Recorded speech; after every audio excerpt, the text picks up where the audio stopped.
So she was dating this woman, okay? And it was her girlfriend. They moved in together. And at some point, the woman decided to cheat on her with her college professor. So they had a thing going. And then when the woman figured it out, she said to her, I think you're cheating on me. She said, I am. And she asked her to move out. So the woman we know moved out. Okay. Then she was vengeful. Oh, she is very vengeful, let me tell you. So all of a sudden they find the girl dead. Murdered. She was killed behind some alleyway or something. And then drug into some field, remember? Or was it a river? And there was a dirty tampon thrown at her. Yeah, that's right. This is how I found out who the murderer was. But I don't know who to call because I can't remember the girl's name. But a dirty tampon was thrown in her face. Yeah. And she, because she was telling me about the murder, she goes, yeah, they found her one shoe, part of her belt, and whatever, and then her body was in the woods or the weeds somewhere, and a dirty tampon had been thrown at her. Uh-huh. Dirty tampons were dropped on her, like a dirty tampon. Okay? So she tells us this story. A month later, she's coming around because we had her build this fence around the house to keep the geese in. So a month later, she comes around. She's like, yeah, I really need a job, blah, blah, blah. My wife won't give me any money. And we're like, well, Mateo and Molly are hiring. So we took her up there, which we never should have done because we knew she was going to embarrass us like that. But we took her up there, and we're having lunch. And she says, now Liddy didn't catch it right away, but I'm very observant. When people talk, I'm listening. I take it all in. Even though I talk a lot, when they talk, you have all of my attention. You really do.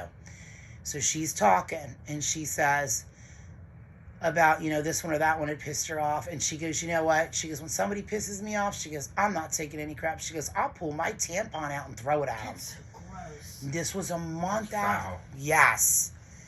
And not only looking at her like that's some pretty gross shit, I remembered lights and bells were going off in my brain. Ding, ding, ding, ding, ding, ding. Hey, a month ago, she just told you that this woman was killed. That was her ex that left her, and a dirty tampon was thrown at her. She forgot she told me that.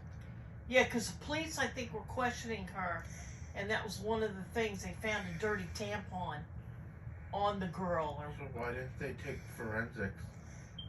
Maybe they didn't have it back then or something. I don't know.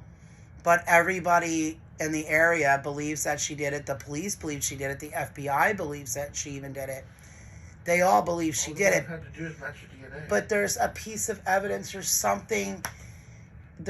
Maybe they can't get DNA now. I don't know. Yeah. I don't know what that situation is, but I do know when I was living there before, what's her name?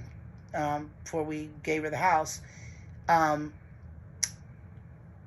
we had come home one day, and the FBI had been at her house to question her yet again. They question her every year or every two. They want to nail her for it. Maybe that's why she up and moved. It could be, it could be why she up and moved, because the FBI came in, questioned her, and then she was gone like less than a month later, wasn't it? Yeah. Yeah, but she did it. She did it. She killed this poor girl. She was in her 20s. She murdered her. She killed her, and they just cannot prove it. But I know she did because I'm observant, because she had told us a month prior about, she was sitting there telling me about her death, and she goes, yep, she was cheating on me, and then they found her dead. Yep.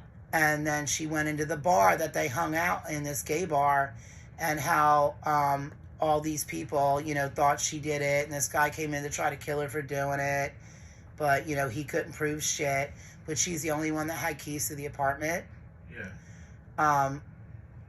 And when they find a dirty tampon by her, and here we are all these years later, and she sits there at lunch and tells me, somebody pisses me off, I'll just pull my tampon out and throw it at them. That is not something people do when they're pissed.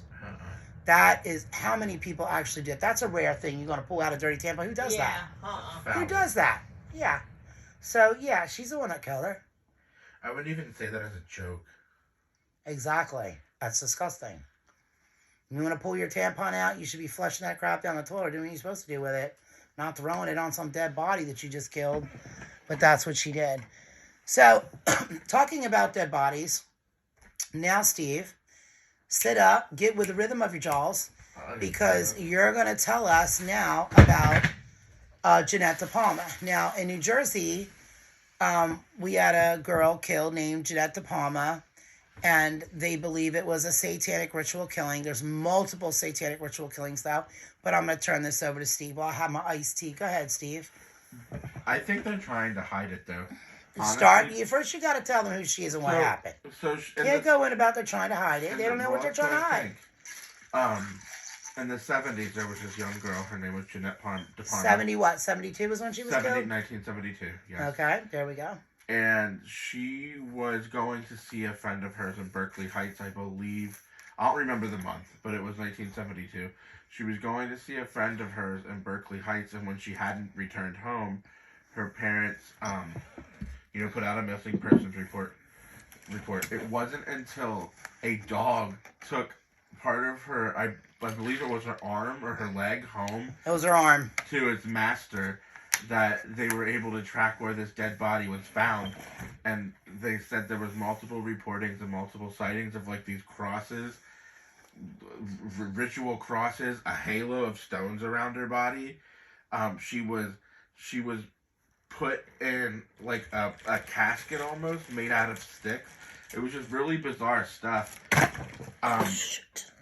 So she was seen, years later it came up that she was seen by somebody who was actually driving to Berkeley Heights.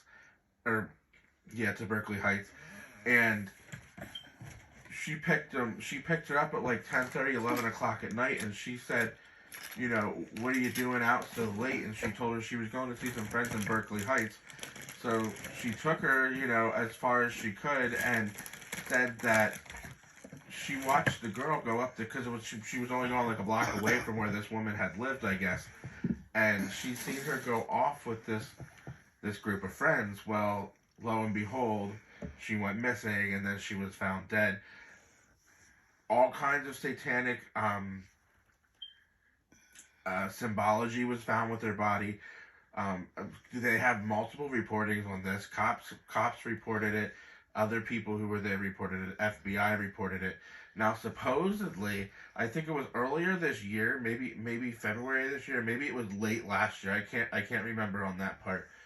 But they released all these details of everything that happened, because in 1997, I believe, when Weird New Jersey was first founded, the guy, and you said you knew the guy, right? Yeah, Mark. Yeah. Yeah. So he was doing these like investigations into the case himself, and up until previously, just either early this year or early this year. This year. Yeah. Nothing was released concerning it, but here's the thing. In 1999, after Weird New Jersey started reporting on it and really pushing the envelope and pushing the issue with this case, all of a sudden the evidence got lost in Hurricane Floyd. But if some of the evidence that they had was like her purse and stuff like that, if there's a hurricane, stuff like that's not going to just go destroyed. You know what I mean? I mean, I can understand if they had other kind of stuff like fingerprints or something, that might be whatever, but I don't understand how there's a flood and like... All right, let me just make it so they can understand. So from 1997, when the people and Weird New Jersey started really looking into this investigation and investigating it themselves, it was always known that this was a satanic, ritualistic killing. Okay, the whole time up until this year. Right. And also, during that whole time, it was thought that main killer was the police chief's son. And so the police... Sit back, Steve. And so that you need light, Lindy? No, I'm good. And so that that the police chief knew his son did it. Right. And therefore corrupted the investigation. Exactly. Now, here's a little more information on that you didn't know, but I have, because I followed this for quite some time.